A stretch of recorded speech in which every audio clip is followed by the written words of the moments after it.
Johnny, how much fun is it to be playing hockey right now? Oh, it's a lot of fun, and obviously winning is always a ton of fun. And on top of that, we know how blessed we are to be playing with a pandemic going on. So yeah, it's been a great season, and just really blessed and grateful to be playing. You guys have won in this series against Stockton in different ways. The first two games, it seemed like you guys really dominated those two games. The last two, they've had some pretty big pushbacks. So you've had to kind of adjust your game. How have you seen the last couple of games go for your team?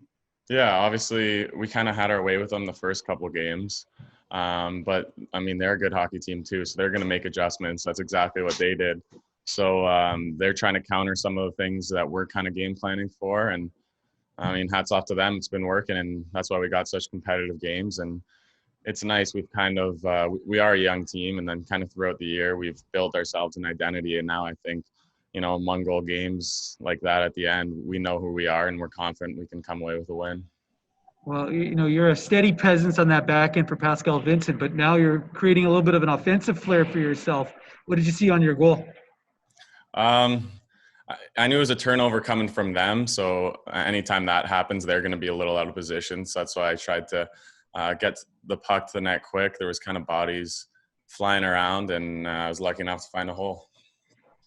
How much, I know you were in the box for you had the delay game call, but how much of a boost does that give to the team when your team is successful to killing off a 5-on-3 like that and only giving up the one shot against? Yeah, that was huge to start the game off. I mean, I know I was sweating a little bit. I was the one who was in the box to make it a 5-on-3. So I definitely would rather have been out there killing it. But at the same time, that was huge. Kind of power special teams are definitely a big source of momentum. And we kind of generated some there instead of going down early. Then we felt like, all right, game's coming to us now. And you and Dylan Sandberg have been D partners for quite some time. Coaches made a switch at some point in the game. I think it was in the third period. So you had Ville Heinola on your side. What was it like switching up D partners mid game? And what did you like about playing with Ville Heinola? Anytime that kind of happens mid game, I think you're so focused on the game that you're just trying to win a game, especially when it's that close of a game. So I know Ville's great. He's got so much skill.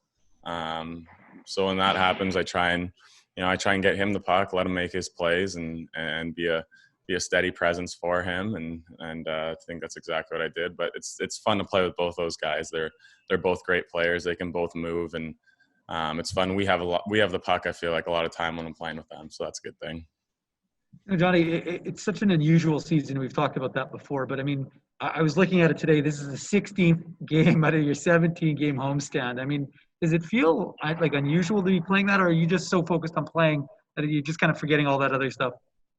Yeah, honestly, I don't think about that too much. What's unusual, I think, is the breaks, like the 8-9 day breaks in between games. But as far as a homestand, if anything, it's better. You're just comfortable. You've been at home for so long. So, yeah, I guess. And it was a little weird, I guess, playing in the Iceplex at first. But now I think it's kind of something we're embracing as a group. So if anything, no, I like this long homestand. I'm not complaining.